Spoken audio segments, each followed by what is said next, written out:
Nous n'abrogeons point de signes. Vous voyez, il y a une logique. Il y a nécessité d'abroger. Mais on abroge quoi ici? Eux le traduisent par tout verset que nous abrogeons.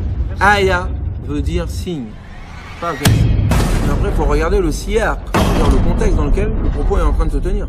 Il parle de ce qui s'est passé avec les gens du livre. Les prophètes et les messagers, dans ce qu'ils prononcent de souhait. Et ensuite, Dieu intervient et abroge ce que le diable a lancé. Le monde s'écroulait, oui, tout le monde voit ça. J'espère ne pas être là.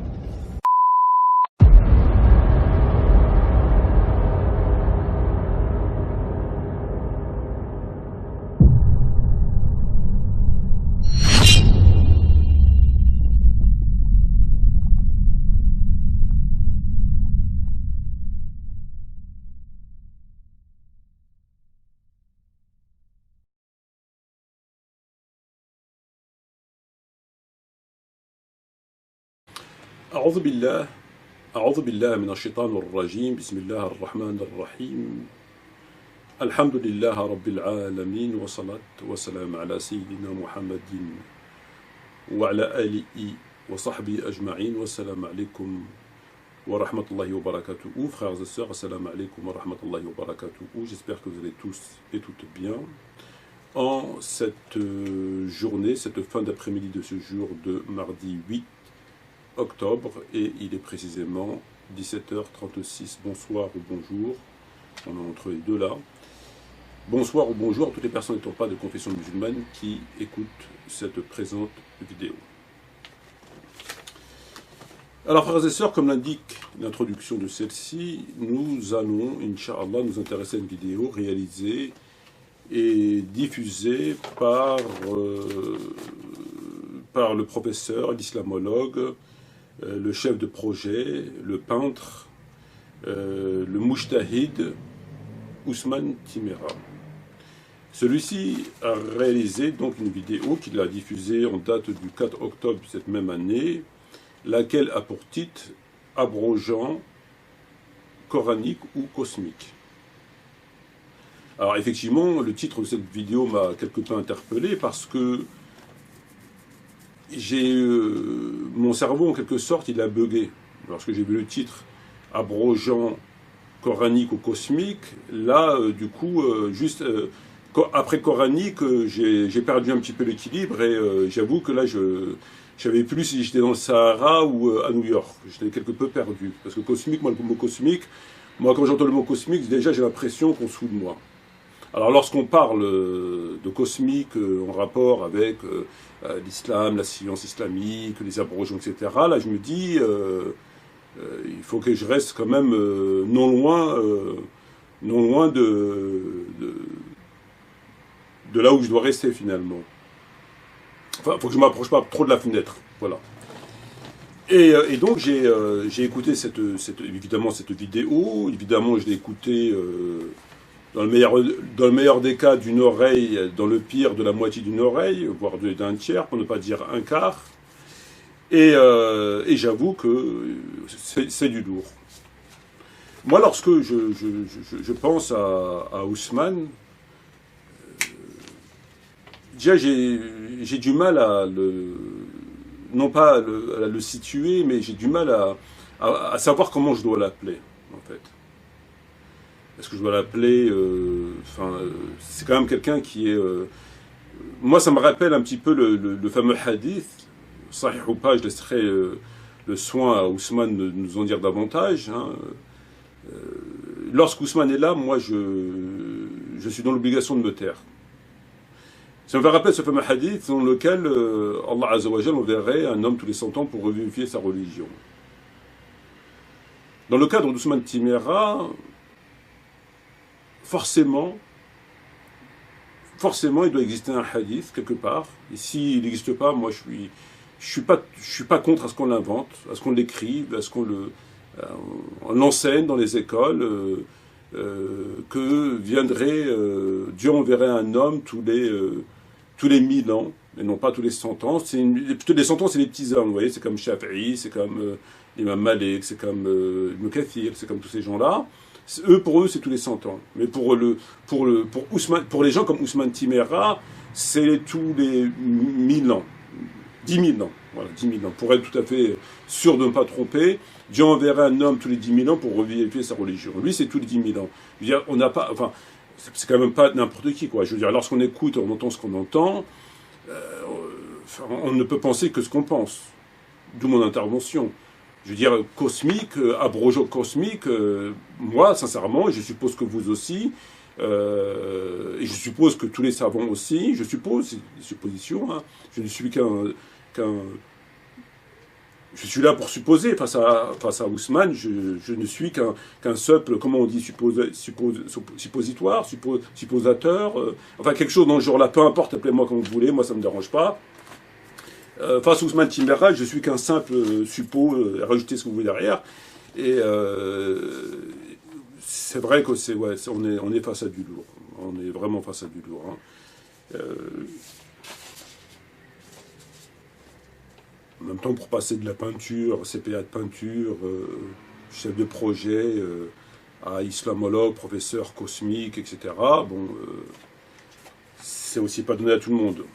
Alors je sais malheureusement, je considère ça comme extrêmement grave, c'est le moins que je puisse dire, qu'il y a beaucoup, j'espère pas beaucoup, mais il y a quelques individus, évidemment égarés, hein, il y a évidemment quelques individus égarés sur cette terre, en tout cas dans le monde francophone, qui ne connaissent pas Ousmane Timéra. Et ça, moi, je trouve que ça complètement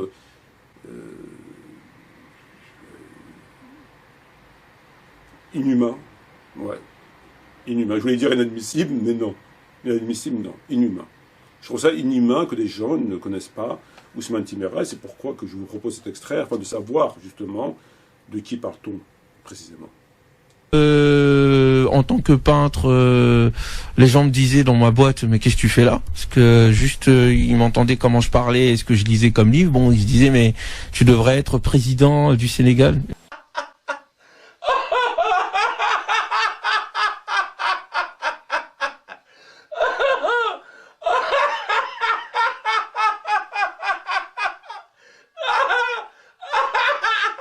Voilà, c'est quand même pas n'importe qui. Président du Sénégal, pour moi, c'est une insulte. Président des États-Unis d'Amérique, au moins.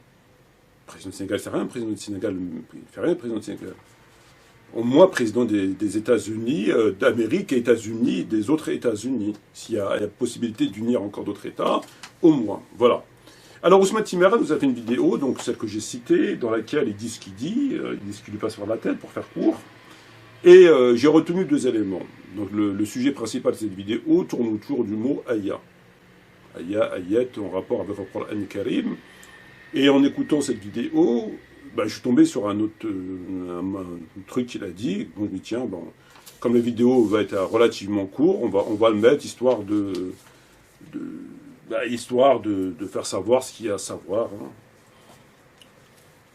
Alors, ce qu'on fait, c'est qu'on va écouter l'extrait en question, sans plus tarder. Écoutons donc le premier extrait, et on se retrouve immédiatement ensuite, Inch'Allah, pour le commenter. Mais c'est l'étape. Non, qu'est-ce que je raconte? Il se peut qu'il y ait un autre ordre qui vient. C'est le moment où Allah subhanahu wa ta'ala a dit qu'une bête qui va sortir de la terre va se mettre à parler aux gens. Là, apparemment, on sera à une autre époque. Alors, dans ce premier extrait, Ousmane Timéra, non pas ne cite le verset 27-82, mais évoque la bête mentionné dans le verset 27-82. Allah Azza wa Jal, dans la traduction de ce verset, nous dit ce qui suit. Et quand la parole tombera sur eux, nous leur ferons sortir de terre une bête qui leur parlera. Les gens n'étaient nullement convaincus de la vérité de nos signes. Ou entre parenthèses, verset. Coran 27-82. Donc on apprend que quand la parole tombera sur eux, signe de la fin des temps, Allah fera sortir de terre une bête qui parlera aux gens.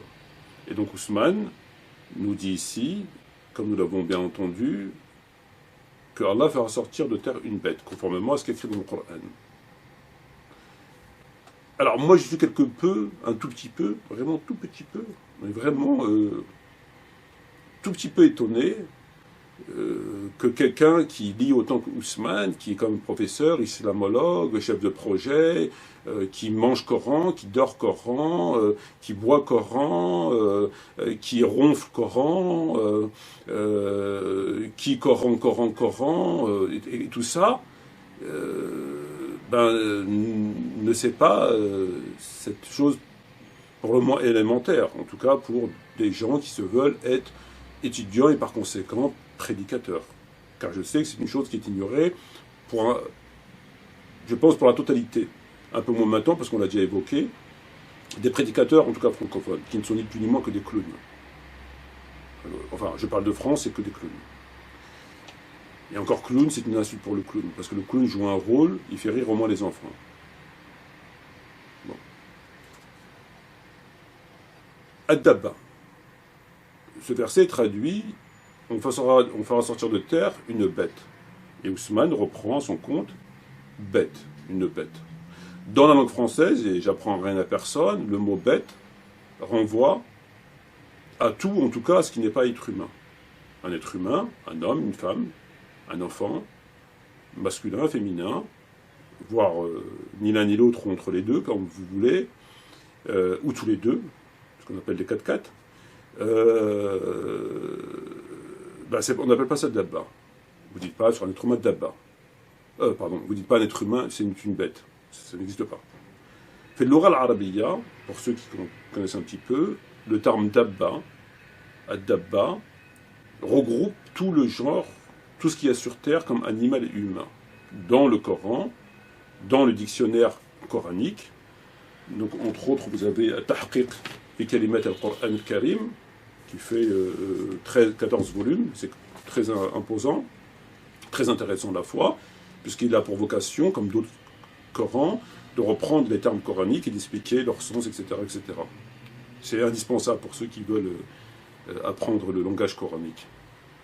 Le terme Dabba regroupe l'être humain et les animaux. Contrairement au Coran, à la langue française, qui, le mot bête est une bête. Forcément, quand une bête, c'est un taureau, un veau, une poule, un agneau, un mouton, mais c'est tout ce que vous voulez sauf un être humain. Tout le monde est d'accord là-dessus. Dans la langue arabe, non. En tout cas, dans le langage coranique, le mot Dabba regroupe tout ce qui est, que ce soit animal ou humain. Ainsi, lorsque Ousmane Timéra répète le mot bête, nous faisons sortir de terre une bête, qui parlera aux gens, il commet une erreur, la même erreur que la personne qui n'a jamais ouvert le Coran de sa vie. C'est une preuve en soi de son preuve si besoin était, évidemment. Alors, on va écouter un verset, un extrait rapidement. وما من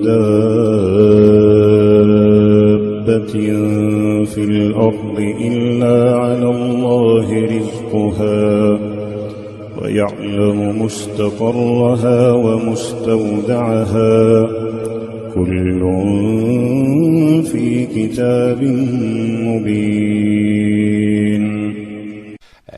هنالك سؤال يقول يتساءل عن معنى الدابة في قوله تبارك وتعالى ما من دابة في الأرض إلا على الله رزقها. معنى الدابة. بسم الله الرحمن الرحيم. الحمد لله رب العالمين والصلاة والسلام على سيد المرسلين وإمام المتقين سيدنا محمد عليه الصلاة والسلام وعلى آله وصحبه أجمعين ومن دعا بدعوته إلى يوم الدين. وبعد، الدابة كل ما يدب على الأرض من إنسان أو غيره يعني يسمى دابة. الإنسان دابة والدواب الأخرى دابة، كل ما يدب يعني هذا عام يعني. إنسان، حيوان، حشرات، كل ما يدب على الأرض أو يمشي يعني. نعم. كل ما يمشي هو دابة عام. يعني غير مقترنة مثلا برجلين، بأربع، بزواحف، بذوات أقدام. كل ما يدب. سبحان الله. كل ما يتحرك على الأرض هو دابة. إنسان وغيره. الله أكبر. Et effectivement, le mot Dabba, comme vous venez de l'entendre à travers le verset, et à travers je vous renvoie à la question, vous en saurez plus, regroupe aussi l'être humain dans la langue arabe. Donc quand Allah dit « on sortira de terre une dabba », c'est pas forcément une bête. On ne peut pas traduire une bête, c'est une erreur. Parce que l'être humain en fait partie, donc c'est une erreur. Al-Kitab al-Mu'jam fi al-Lugha al-Arabiyya de Ahmed Mukhtar, volume 1, à la définition de dabba, il vous dit « Kul ma yamshi fil ard », tout ce qui marche sur terre, dhakarin ou untha, masculin ou féminin, aqil ou ghayru aqil, tout ce qui marche sur terre, masculin ou féminin, qui soit humain, intelligent, qui a la raison, qui est sans raison. Donc ça regroupe tout. Et ça, c'est quelque chose qui est établi chez les gens qui ont un minimum de connaissances, les dictionnaires, à travers les analyses des versets, lorsque le terme dabba est dedans, on l'a déjà dans une vidéo, ça regroupe aussi l'être humain. Donc Ousmane ici fait évidemment une erreur. De surcroît, une erreur pour le moins assez élémentaire, puisque voyez-vous, nous avons aussi ajouté à cela un certain nombre de hadiths qui, vrai ou faux, peu importe, en tout cas ils sont présents, qui nous parlent de cette dabba. Alors cette dabba, selon Abu Hurayra, la bête apparaît, bon c'est traduit par la bête, ad-dabba. La dabba apparaîtra munie du bâton de Moïse et du sceau de Salomon. Donc je veux dire, une bête au sens strict du terme qui vient avec le bâton de Moïse et le sceau de Salomon, on a très rarement vu une bête, un animal, avoir un bâton de surcroît de Moïse et une bague de surcroît de Salomon. Alors, la bête elle est assez spéciale. Elle marquera le sceau, etc. etc. Bon, on va lire le hadith. Elle marquera du sceau du nez des mécréants et fera resplendir le visage du croyant en le croyant, en le touchant du bâton au point que les gens se réuniront à une même table et qui diront aux uns aux autres, etc. etc. Il dit que cette bête dabba, entre parenthèses, sera douée de la parole et aura la capacité de distinguer les gens d'ici au paradis et à l'enfer.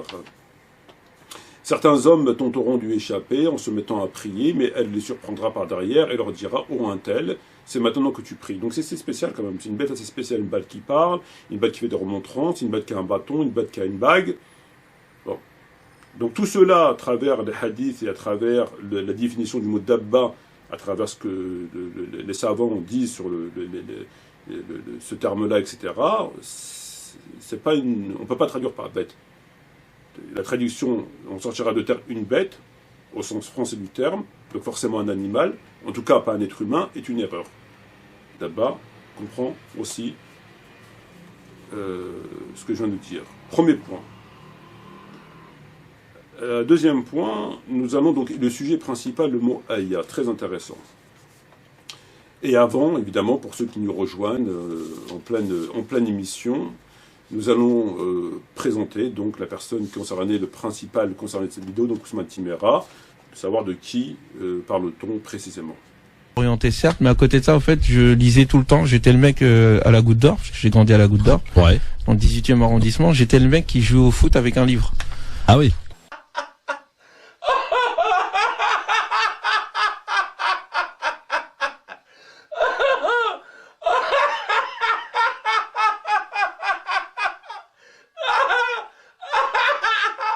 Voilà, donc Ousmane Timéra, qui fait du foot avec un livre à la main. Il y a même Maradona, il ne l'a pas fait. Enfin, en tout cas, j'espère que c'est pas le Coran quand même. J'espère que c'est pas le Coran, et puis j'espère aussi que le livre n'est pas trop lourd, parce que courir avec un livre et marquer des buts, si tel était ton but lorsque tu joues sur un terrain, peut-être que tu joues avec un livre sur le terrain pour faire autre chose, hein. On ne sait pas. En tout cas, on ne sait plus. C'est pas évident. C'est pas évident. Moi, quand j'entends des choses comme ça me fait rappeler aux histoires qu'on m'a racontées naguère sur Albani ou sur Abu Hanifa. On m'avait dit qu'Abu Albani, il était tellement épris de science, etc., il aimait tellement la science que lorsqu'il allait dans une bibliothèque et qu'il montait sur l'échelle pour prendre un livre, il est resté toute la journée, voire toute la semaine.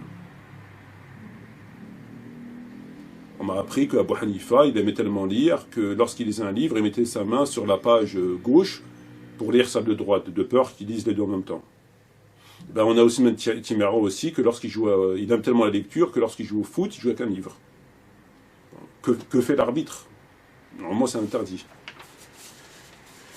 Donc voilà, mais bon, il fait du foot, machin, président de Sénégal, président de truc, et foot, ballon, livre, tout ça, mais bon, il ne sait pas que Dabba, c'est pas forcément une bête, et puis surtout, il ne sait pas ce que je veux dire là.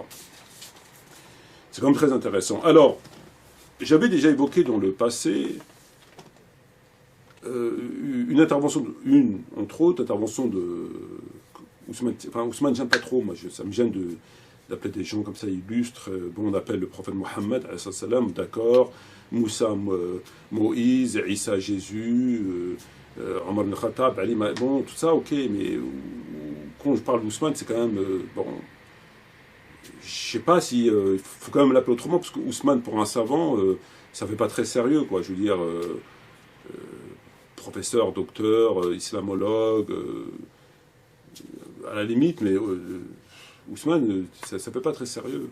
Enfin, vu son rang, hein, il joue quand même au foot avec un livre, c'est quand même pas rien.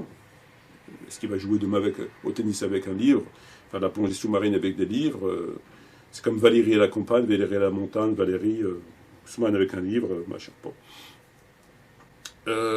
Donc il nous expliquait dans des vidéos, lorsqu'il faisait une intervention entre autres dans les mosquées de la République, les mosquées qui sont entre les mains des gouvernements du Maghreb, Algérie pour l'Algérie, Maroc c'est eux qui les financent et qui les machin, bon, c'est quand même assez extraordinaire qu'une mosquée maintenant soit non seulement construite sur un territoire sur lequel les musulmans en théorie n'ont rien à y faire, enfin on connaît la situation, de surcroît financée par un État qui n'a rien à voir avec, bon, c'est définitivement on n'arrête pas le progrès. Il nous expliquait dans ces mosquées de la République qu'il n'y avait pas d'abrogé dans l'islam. Dans l'islam, il a dit qu'il n'y a pas d'abrogé. Les gens écoutaient, personne n'avait bronché, alors que moi, quand même, quand j'ai le Coran, et puis tous les savants s'accordent à cela, enfin tout.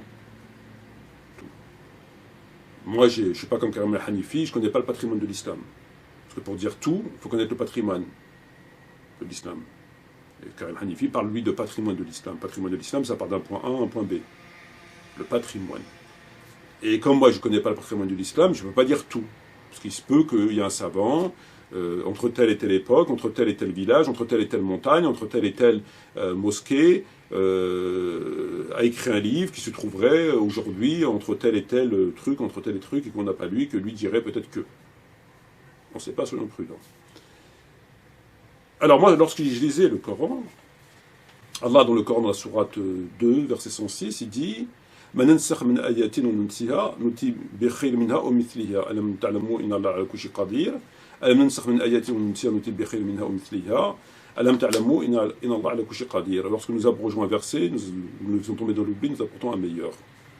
Alors, moi, lorsqu'il fait un verset, nous abrogeons un verset, bon, c'est clair, on l'abroge, abrogeant, les savants l'ont dit, sur la tafsir Ibn Kathir, il parle d'abroger, Tsuyuti, Tabarani, Ibn Kathir, Tabari, machin, truc, tous parlent d'abroger.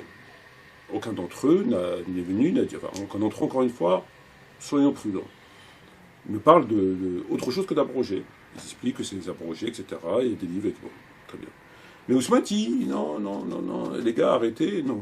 Moi, Ousmane Timera, je vous explique que non, ça n'existe pas. Les abrogés dans le Coran. Très bien. Et d'ailleurs, on va écouter l'extrait en question, et on se retrouve, Inch'Allah, ensuite pour le commenter. Nous n'abrogeons point de signe. Donc, vous voyez, il y a une logique. Ça se tient. Il y a nécessité d'abroger. Mais on abroge quoi ici? Oui, mais pas que. Ça, c'est l'interprétation. Eux le traduisent par tout verset que nous abrogeons. Vous avez remarqué que je dis signe à chaque fois, je ne dis pas verset. Les concepts, les idées, la vision, les anciens. Donc, mais pas que, c'est pas ça. Les termes arabes signifient quoi ici? Aya veut dire signe, pas verset. En arabe, aya veut dire un signe, un miracle, ce qui désigne quelque chose.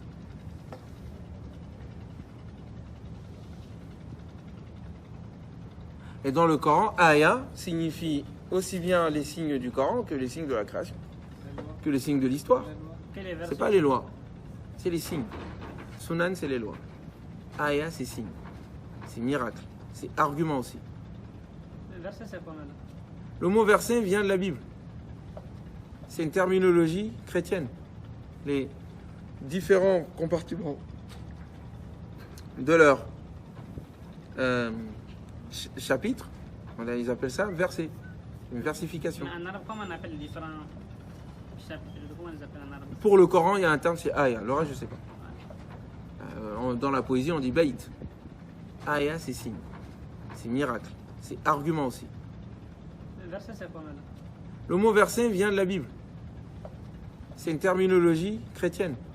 Les différents compartiments de leur chapitre, voilà, ils appellent ça verset, une versification. En arabe, comment on appelle les différents chapitres? Comment on les appelle en arabe? Pour le Coran, il y a un terme, c'est aya. Le reste, je ne sais pas.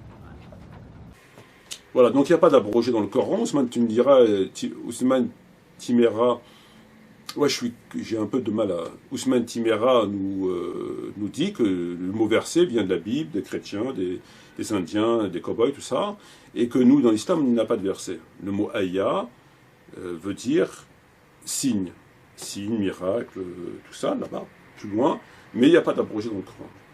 Donc ce verset, quand il dit « ben non,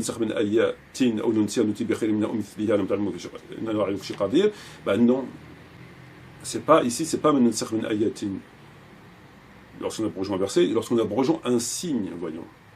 Alors oui, c'est traduit par la quasi-totalité des égarés par verset, c'est vrai, lorsqu'on abrogeons un verset. C'est expliqué par la quasi-totalité des savants qui font tafsir par verset, c'est vrai. Mais c'est une erreur. Ils auraient dû mettre, lorsque nous abrogeons un signe, un miracle, un signe, là-bas, tout là-bas. Et c'est ce que nous dit Ousmane Timéra. Et Ousmane Timéra nous explique tout le temps dans ses conférences, dans ses débats, dans ses monologues, dans ses différentes interventions ici et là, qui veut bien l'entendre, notamment là où il est au Sénégal probablement, face à des gens qui vraisemblablement, le moins qu'on puisse dire, c'est que c'est des zombies, c'est le moins qu'on puisse dire, il explique que nous, il y aurait des gens qui joueraient du ciseau, voire de la hache. Il nous avait expliqué que lorsqu'Allah parle de couper la main du voleur, il faut remonter, et quand tu remontes, il parle des juifs. Donc la main du voleur, c'est pas pour nous. Il parlait des juifs. Et pour lui, il faut élargir constamment le champ de la lecture du Coran pour comprendre de quoi on parle. Donc si tu vas analyser le verset 3 de la sourate 3, il faut que tu remontes au verset à la sourate 1 du verset jusqu'à... Il faut élargir en fait, voilà. Bon, ce qu'il nous explique. Or, il se trouve que lorsque Ousmane affirme avec la certitude du con et de l'insolent qu'il n'y a pas d'abrogé dans le Coran, donc c'est-à-dire qu'il se met en contradiction avec toutes les traductions, pour ainsi dire, probablement une ou deux qui doivent traîner quelque part, qui doivent dire autre chose, évidemment. Plus on est de fou, plus on rit. En tout cas, tous les savants que j'ai pu feuilleter parlent d'abroger. Lui, il nous dit non, c'est faux. Il n'y a pas d'abrogé. Et à chaque fois, le mot ayat, ayat, fait le Coran Karim, c'est signe, miracle, là-bas, tout là-bas. Alors effectivement, lorsque on prend certains versets, par exemple, Qala Rabbi aj'al li aya, qala ayatika la tatakallamna thalatha ayyam. Ô Seigneur, donne-moi un signe, ton signe sera que tu ne parles pas aux gens 3 jours. Ô Seigneur, donne-moi un verset, ce verset, ça colle pas. Aya, c'est ici signe, effectivement.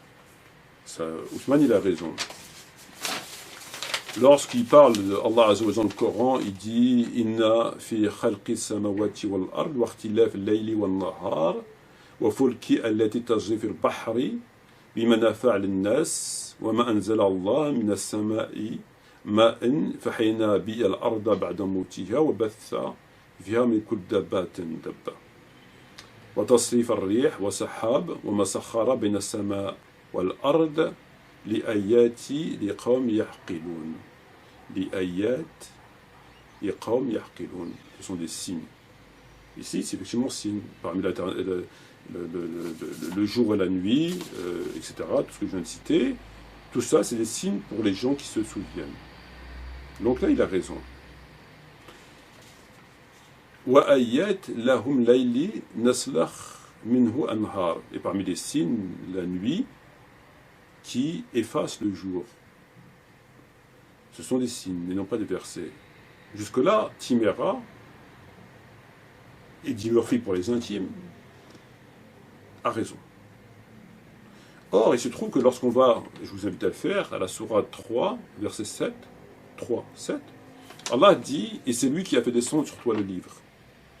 Il se trouve des versets sans équivoque, qui sont la base du livre, et d'autres versets qui peuvent prêter à interprétations diverses. Ici, le mot, en arabe, « Huwa alladhi anzala alayka al-kitab, min'u ayatin muhkamat, huna al-kitab » Ici, c'est le mot « aya », pluriel « ayat ». Si vous traduisez ce mot par signe, ça ne veut rien dire. C'est lui qui a fait descendre son livre, et dans ce livre, des signes muhkamat, qui sont la base du livre, etc. Donc, c'est lui qui a fait descendre sur toi le livre, il se trouve des signes, sans équivoque, qui sont la base du livre. Et d'autres signes qui peuvent... Ça ne colle pas. Ici, le mot, évidemment, au pluriel, c'est aya, ce sont des versets. Et vous trouverez d'autres versets qui parlent, où on ne peut pas mettre autre chose que versets. Si vous mettez aya, signe, miracle, et tout là-bas, ça ne colle pas. Kama arsalna fikum rasulan minkum yatlu alaykum ayatina. Yatlu alaykum ayatina, c'est on va leur un messager parmi eux qui récite, etc. les versets. Et c'est traduit comme ça par verset. Vous ne pouvez pas mettre signe.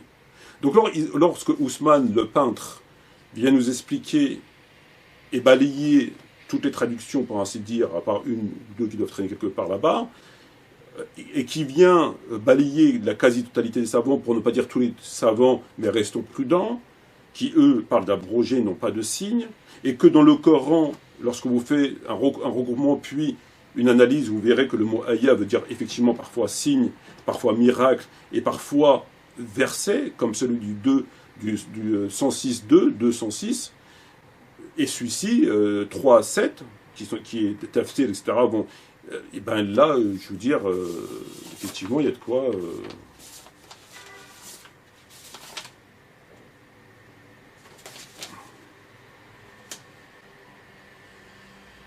Pour quelqu'un qui joue au foot avec un livre, pour quelqu'un qui devait devenir président du Sénégal, il fait deux erreurs, et à la fois élémentaires, et à la fois, en tout cas pour la deuxième, que je considère comme insultante, obscène. Lorsque vous voyez un individu comme lui, du haut de probablement de ses 40 ans, et qui passe son temps à dire ce qu'il dit, c'est-à-dire des hérésies, et qui vient vous expliquer que dans le Coran il n'y a pas d'abrogé, que tous les savants, que tous les tafassirs, qui connaissent bien lui le Coran, qui dort, le Coran, et que ce ne sont pas des versets que ça vient des chrétiens, des juifs, des païens, des indiens, alors que, évidemment, je veux dire, il n'y a pas besoin de sortir d'Al-Azhar, vous lisez le Coran, vous prenez, ne serait-ce que, il y a des livres, vous voyez, ils ont fait des livres. At-Tahqiq fi kalimat al-Qur'an al-Karim. Ce sont des livres qui vous reprennent les termes et qui vous donnent, qui vous expliquent que veut dire le terme, s'il a un sens, plusieurs sens, et ils vous donnent ensuite la preuve. Les savants, enfin, il n'y a pas de débat sur ce point-là.